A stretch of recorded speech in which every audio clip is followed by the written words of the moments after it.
अथ वरापुराणे पंचदशशतम् अध्यायः। विविध धर्मों की उत्पत्ति। विविध धर्मों की उत्पत्ति।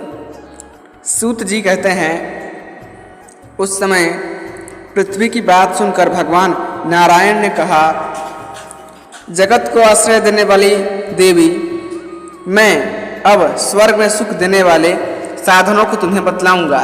मैं श्रद्धा रहित प्राणी के सैकड़ों यज्ञों और हजारों प्रकार के दान आदि धर्मों से संतुष्ट नहीं होता, और न मैं धन से प्रसन्न होता हूँ। किंतु माधवी, यदि कोई व्यक्ति चित्त को एकाग्र करके श्रद्धापूर्वक मेरा ध्यान स्मरण करता है, वह चाहे बहुत दोषों से युक्त भी क्यों न हो, मैं उसके व्यवहार से सदा संतुष्ट रहता हूँ। हे पृथ्वी देवी, जो अत्यंत बुद्धिमान पुरुष मुझे आधी रात, अंधकारपूर्ण समय, मध्याह्न अथवा अपर्याय के समय निरंतर नमस्कार करते हैं, मैं उन पर सदा संतुष्ट रहता हूँ। मेरी भक्ति में विवस्थित चित्त वाला भक्त कभी भक्ति से विचलित नहीं होता। द्वादशी तिथि के दिन मेरी भक्ति में तत्पर रहकर जो लोग उपवास करते हैं, मेरी भक्ति के परायण वे पुरुष मेरा साक्षात दर्शन प्राप्त कर लेते हैं। सुंदरी, जो ज्ञानवान एवं गुणज्ञ हैं तथा जिनका हृदय भक्ति से ओतप्रोत है, ऐसे मनुष्य इच्छानुसार स्वर्ग में वास करते हैं। सुमुखी, मुझे पाना बड़ा कठिन है, थोड़े प्रयास से ही मुझे कोई प्राप्त नहीं कर सकता। माधवी, भक्त जिन कर्मों के फल स्वरूप मेरा दर्शन पाते हैं, अब उन कर्मों का तुमसे वर्णन करता हूँ। जो श्रद्धालु व्यक्ति द्वादशी तिथि के दिन उपवास करते हैं, वे मेरा दर्शन प्राप्त कर लेते हैं। जो उपवास करके हाथ में एक अंजलि जल लेकर ओम नमो नारायणाय कहकर सूर्य की ओर देखते हुए जल से उन्हें अर्घ्य प्रदान करते हैं, उनकी अंजलि से जल की जितनी बूंदें गिरती हैं, उतने हजार वर्षों तक वे स्वर्ग लोक में प्रतिष्ठा प्राप्त करते हैं। देवी, जो धर्मात्मा पुरुष द्वादशी तिथि में विधि के साथ यत्नपूर्वक मेरी उपासना करते हैं तथा श्वेत पुष्प एवं सुगंधित धूप से मेरी अर्चना करते हैं और मंदिर में मेरी स्थापना कर पूजा करते हैं, उन्हें जो गति मिलती है वह सुनो। वसुंधरे, उज्ज्वल वस्त्र धारण कर मंत्रोच्चारण पूर्वक मेरे सिर पर पुष्प अर्पण करना चाहिए। मंत्रों के भाव इस प्रकार हैं। भगवान श्री हरि परम पूज्य एवं मान्य पुरुष हैं, वे पुष्पों को स्वीकार करें एवं मुझ पर प्रसन्न हो जाएं। भगवान विष्णु व्यक्त और अव्यक्त गंध को स्वीकार करने वाले हैं। ऐसे भगवान विष्णु के लिए मेरा बारंबार नमस्कार है। वे सुगंधों को पुनः पुनः स्वीकार करें। भगवान अच्युत अपनी शरण में आए हुए भक्त की बात को सुनकर प्रसन्न हो जाते हैं, उन्हें मेरा नमस्कार है। वे जगत व्याप्त सूक्ष्म गंध तथा मेरे द्वारा अर्पित किए हुए धूप को ग्रहण करें। जो मेरा उपासक शास्त्रों का श्रवण करके मेरे लिए ही कार्य संपादन करता है, वह मेरे लोक में जाने का अधिकारी है, जहाँ वह चार भुजा वाला होकर शोभा पाता है। देवी, जो मंत्रों द्वारा मेरी पूजा करता है, वह मुझे बड़ा प्रिय लगता है। तुम्हारी प्रसन्नता के लिए यह सब उत्तम प्रसंग मैंने तुम्हें कह सुनाया। सांवा, सत्तू, गेहूँ, मूंग, धान, यव, तीना और कंगुनी ये परम पवित्र अन्न हैं। जो मेरे भक्त पुरुष इन्हें खाते हैं, उन्हें शंख, चक्र, हल और मुसल आदि सहित मेरे चतुर्भुज स्वरूप का सदा दर्शन होता है। वसुंधरे, अब मोक्षकामी ब्राह्मण का कर्म बताता हूँ, उसे सुनो। मेरे उपासक ब्राह्मण को अध्यायपन आदि 6 कर्मों में निरत होकर रहकर अहंकार से सदा दूर रहना चाहिए। उसे लाभ और हानि की चिंता छोड़ इंद्रियों को बस में रखकर भिक्षा के आहार पर जीवन बिताना चाहिए। उसे सदा मुझसे प्रीति वाले कर्म करने चाहिए तथा पिसूनता, चुगली आदि से सर्वथा दूर रहना चाहिए। शास्त्र अनुसरण करें। बालक, युवा और वृद्ध सबके लिए समान धर्म है। वसुंधरे, एकाग्रचित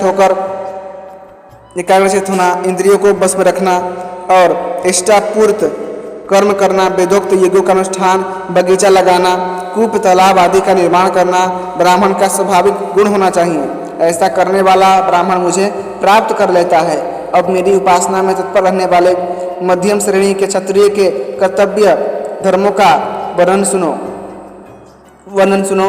वह दान देने में शूर, कर्म की जानकारी रखने वाला, यज्ञों में परम सुकुशल, पवित्र, क्षत्रिय, मुझसे संबंध रखने वाले, कर्मों में ज्ञानवान तथा अहंकार से शून्य हो।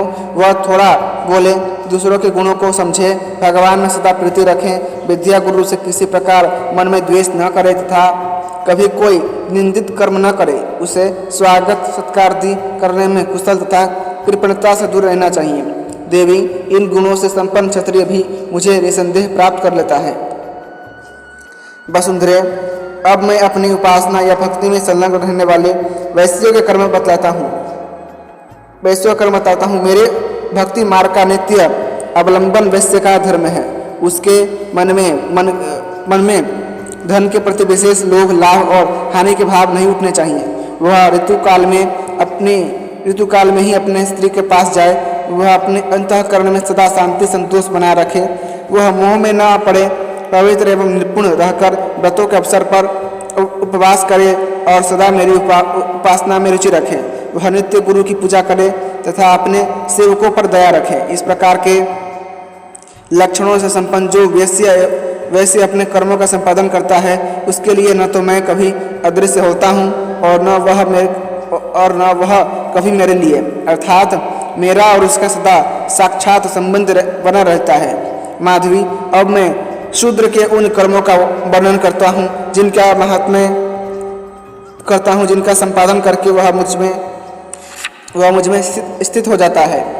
जो शूद्र दंपति, स्त्री और पुरुष दोनों मेरी उपासना सदा भक्ति भाव से करने वाले हों, भागवत मतानुयायी, देश और काल की जानकारी रखते हों, रजोगुण और तमोगुण के प्रभाव से मुक्त हों, अहंकार रहित, शुद्ध हृदय, अतिथि सेवी, विनम्र तथा सबके प्रति श्रद्धालु, अति पवित्र, लोभ और मोह से दूर और बड़ों को सदा सादर नमस्कार करने वाले एवं मेरे स्वरूप का ध्यान करने वाले हों, तो मैं हजारों ऋषियों को छोड़कर उन्हीं पर रीझ जाता हूँ। देवी, तुमने जो चारों वर्णों के क्रम पूछे थे, मैंने उनका वर्णन कर दिया। देवी, इस प्रकार मेरी उपासना से संबंध रखने वाले गुणों का जिसने भक्ति के साथ अनुष्ठान कर लिया, वह मुझे पाने का अधिकारी है। अब क्षत्रियों के लिए आचरणीय दूसरा कर्म बताता हूँ, उसे सुनो। वसुंधरे, यह ऐसा कर्म है जिसके प्रभाव से उसे योग सुलभ हो जाता है। वह लाभ और हानि का त्याग कर, मोह और काम से अलग होकर, शीत और उष्ण में निर्विकार रहकर लाभ और हानि की चिंता न करे।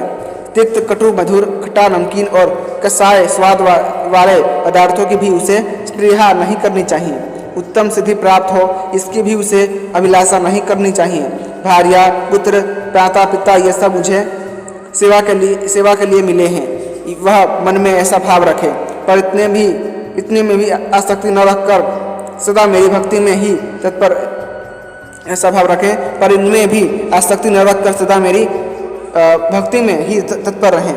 वह धैर्यवान, कार्यकुशल, श्रद्धालु एवं व्रत का पालन करने वाला हो, उत्सुकता के साथ सदा कर्तव्य कर्म में तत्पर रहने वाला, निंदित कर्मों से अलग रहने वाला और जिसका बचपन यौवन समान रूप से धर्म में बीता हो, जो भोजन थोड़ा करे, कुलीनता से रहे, संपूर्ण प्राणियों पर दया करने वाला हो, प्रातः काल जागने वाला, क्षमाशील, पर्व काल में मौन रहने वाला और जब तक कर्म की समाप्ति न हो तब तक उसे निरंतर करने वाला हो, ऐसा क्षत्रिय योग का अधिकारी होता है।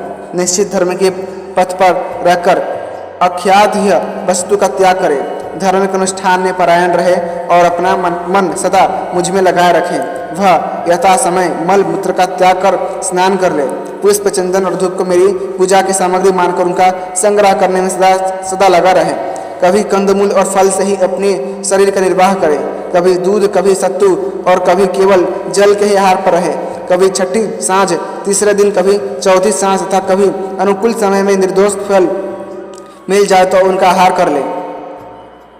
वसुंधरे, 10 दिन, एक पक्ष अथवा एक मास में जो कुछ स्वतः मिल जाए उसी आहार पर रह जाए। इस प्रकार जो 7 वर्षों तक मेरी आराधना करता है तथा पूर्व कथित कर्मों में जिसकी स्थिति बनी रहती है, ऐसा क्षत्रिय योग का अधिकारी होता है तथा योगी लोग भी उसका दर्शन करने आते हैं। अतः वराह पुराणे 5-10 अध्याय संपूर्ण। इसी के साथ वराह पुराण का 115वां अध्याय समाप्त हुआ।